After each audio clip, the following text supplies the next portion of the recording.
अच्छी मुसीबत गले पड़ गई है। मारे गुस्से कि उसने रिसीवर क्रेडल पर पटका। क्या हुआ?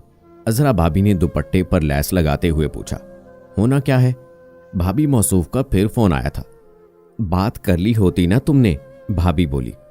आपके कहने पर ही मैंने एक बार बात की थी भाभी, और अब बार बार करनी पड़ रही है, वो बेजारी से बोली। देखो ना बेला, कितना अच्छा रिश्ता है। लोअर मिडिल क्लास लोगों के यहाँ भला ऐसे रिश्ता कब आते हैं? ये तो अल्लाह का करम है, उसने इतना अच्छा तुम्हारे लिए बर भेजा, वरना कौन पूछता है। और तुम नाशुक्रापन मत करो। अच्छा, फोन करता है तो बात कर लेने में हर्ज ही क्या है? आखिर तुम्हारा मंगेतर है ना वो। अजरा भाभी उसे समझा रही थी। भाभी, बात तो कर लेती हूं।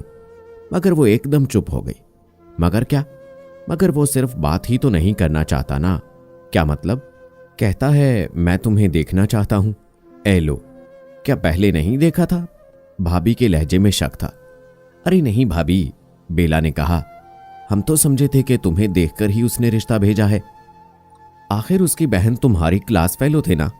हाँ भाभी, हुमा तो मेरी क्लास फेलो भी थी और दोस्त भी। मगर भाभी, मैंने उसके भाई को कभी नहीं देखा था। अच्छा, अगर वो कहता है तो मिल लो ना। यूं भी शरा में भी इजाजत है कि लड़का लड़की एक दूसरे को देख ले। रहने दे भाभी, मुझे नहीं मिलना। और यूं भी शादी में सिर्फ 10 रोज रह गए हैं। अब आप ज्यादा आजाद ख्याल ना बने। भाभी, अम्मा को पता चल गया ना तो एक नई मुसीबत खड़ी कर देंगी। और पता नहीं हथेली पे सरसों जमाने को उनको किसने कहा था। रिश्ता आया, फौरन मंजूर करके तारीख दे दी। बेला ने दिल में छुपा सवाल कर डाला।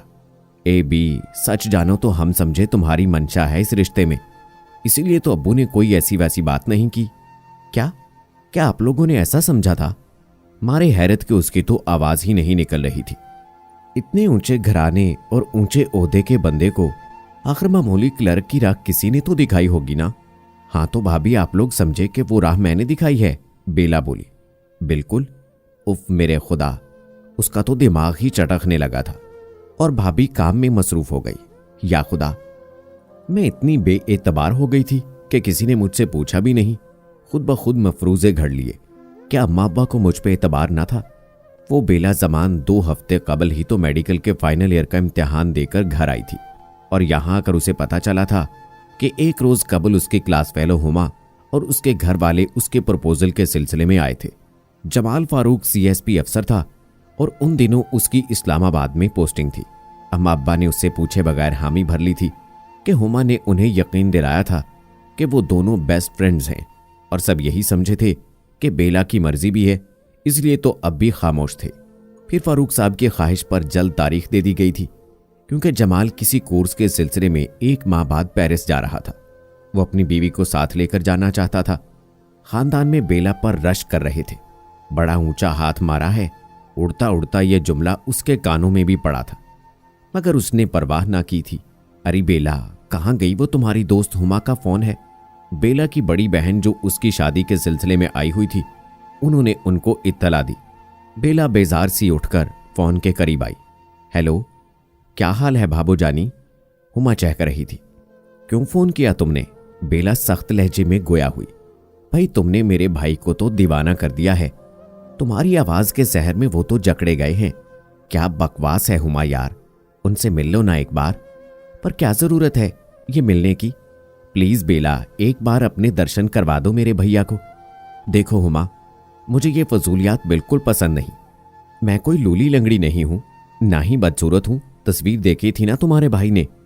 हाँ यार, ये सब उन्हें भी पता है। शायद तुम्हें इल्म ना हो, भाई चाहते थे कि उनकी बीवी खूबसूरत हो और डॉक्टर हो।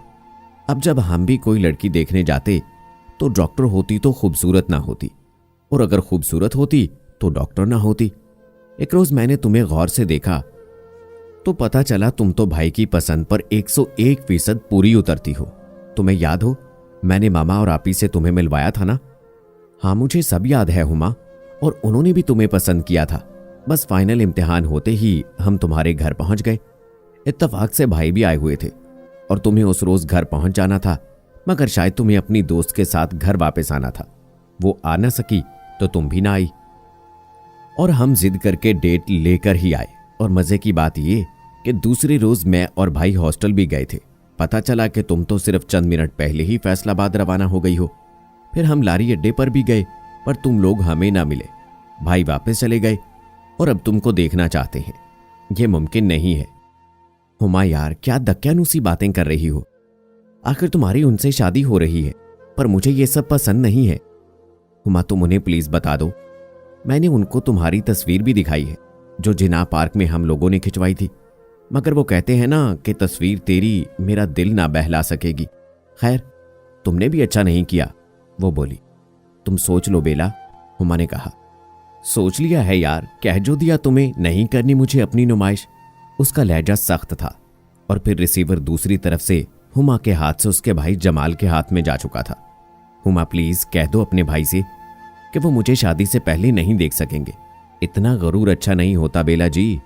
एकदम भारी आवाज एयरपीस से होती हुई बेला के कानों में उतर गई। गरूर नहीं है, ये असूल की बात है। जिस बात को मैं पसंद नहीं करती वो मैं नहीं करूंगी, वो निहायत एतमाद से बोली। अगर आप मुझे देखना चाहते हैं तो आप अपनी बहन या अम्मी के साथ हमारे घर आएं, वहां आकर देखें। लेकिन मैं कहीं बाहर आपसे मिलने नहीं आऊंगी, पर मुझे आपसे बाहर अकेले में मुलाकात करनी है। तो सुन ले मैडम, मैं भी अपनी धुन का पक्का हूं। निकाह से पहले तो मैं आपको जरूर देखूंगा। अल्लाह हाफिज। जमाल ने काल काट दी। बेला ने सर झटका। बातें हो जाने के बाद जमाल के फोन आने लगे थे और दरअसल अजरा भाभी को उसने शीशे में उतार लिया था। यूं भी अजरा भाभी उसके ओहदे और अमीर घराने से खासी मुतासिर थी। उन्होंने ही उसकी जमाल से बात कराई थी। देखो बेचारा कितनी दूर से फोन करता है तुम्हारी खातिर, बात कर लेने में क्या हर्ज है बेला। फोन से निकलकर खा तो नहीं जाएगा ना तुम्हें। और अजरा भाभी की बातों में आकर बेला फोन सुन बैठी थी, जो अब उसके हलक में अटक गया था। उसे खुद पर गुस्सा आ रहा था कि आखिर उसने अजरा भाभी की बात क्यों मानी। आज मायों की रस्म थी। ढोलक की थाप पर लड़कियां गीत गा रही थी। शोर में तो कान पड़ी आवाज भी सुनाई ना देती थी। तभी ज़हरा फुफो आ गई। लड़कियों के झुरमट में बैठी बेला को उन्होंने खींचकर गले लगाया और फिर फूट फूट कर रो दी। फुफो प्लीज। इसे वहशत होने लगी। तुम्हें तो मेरी बहू बनना था ना। तुम्हारे अब्बा जमान ने मेरे साथ बड़ा जुल्म किया है बेला। तू तो पैदा हुई थी तो मैंने अपने अनवर का नाम डाल दिया था, मगर। फिर उनकी आवाज आंसुओं में घुट गई। अरे ज़हरा बी, अब रोने का क्या फायदा। अम्मा ने उन्हें गले लगा लिया। भाभी, ये तुम लोगों ने मेरे साथ क्या किया है? आखिर क्या कमी है मेरे अनवर में? 16 जमात पास हैं, अच्छी नौकरी भी मिल जाएगी। बस अमीर घर को देखकर तुम्हें ननद ना याद रही। चलो तुम तो भावज हो, भाई को बहन याद ना रही। मेरे अल्लाह, अब तो खून ही सफेद हो गया। ज़हरा फूफो तो सीने पर हाथ मार मार कर रो रही थी। ऐ लड़कियों, तुम गाओ, ज़किया फूफो ने कहा। और फिर बहन से कहने लगी, क्यों तमाशा बना रही हूं? बहन, नसीब की बात है, खुश होके इतने अमीर घर में भतीजी जा रही है। अरे वो डॉक्टरनी बन गई है। अब रिश्ता भी तो उसके शायान शान होना चाहिए ना। घर भी अच्छा हो, खुदा ने मुकद्दर खोला है और तुम बावेला मचा रही हो। ज़किया फूफो ने अपनी बहन ज़हरा की अच्छी तरह से क्लास ली। तब जाकर उनका रोना धोना खत्म हुआ। बेला की रस्म माइयों बड़ी धूमधाम से हुई थी। घर के सामने मैदान में टेंट लगाकर माइयों की रस्म अदा की गई। मगर बेला की रुखसती यानी बरात वाले दिन के लिए उसके अब्बू ज़बान ने हाल बुक कराया था कि सिमधी अमीर थे और जब अपनों से हटकर रिश्तेदारी की जाती है तो चादर से पांव निकालने ही पड़ते हैं। अपनी हैसियत से बढ़कर उन्होंने तमाम किया था। बेला के दोनों भाइयों ने फैक्ट्री से एडवांस लिया था, जबकि अब्बू ज़मान ने अपनी सारी जमा पूंजी बेला की शादी की नजर कर दी थी। इतना खर्च उन्होंने 3 साल कबल अपनी बड़ी बेटी की शादी में भी नहीं किया था। और फिर शादी का दिन भी आ गया। खुसूसी तौर पर उसके ससुराल वालों ने लाहौर से ब्यूटेशन को उनके यहाँ भेजा था। बारात आ जाने पर बेला को भी हाल की तरफ ले जाया गया था। बारात आने के बाद निकाह की रस्म होनी थी कि बेला को महसूस हुआ कि कोई गड़बड़ हो गई है। क्या हुआ आपी? उसने घबराई हुई अपनी बड़ी बहन से पूछा। अरे कुछ नहीं, तुम फिक्र ना करो। ए लो, पहले नहीं कह सकता था? अब ऐन शादी के दिन ये कोई तुक तो नहीं? लोग क्या कहेंगे, निकाह से पहले हम लड़की की नुमाइश करें? अम्मा शायद अब्बा से हम कलाम थी, मगर क्या किया जाए बेटा। अब आप ही बोलो। अब्बा उसके करीब आए।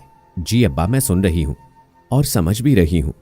उसे अपने अब्बा के चेहरे पर फैला दुख साफ नजर आ रहा था। तो बेटी फिर कह दो वो यहां आ जाए। कितने मजबूर हो गए थे ना उसके अब्बा।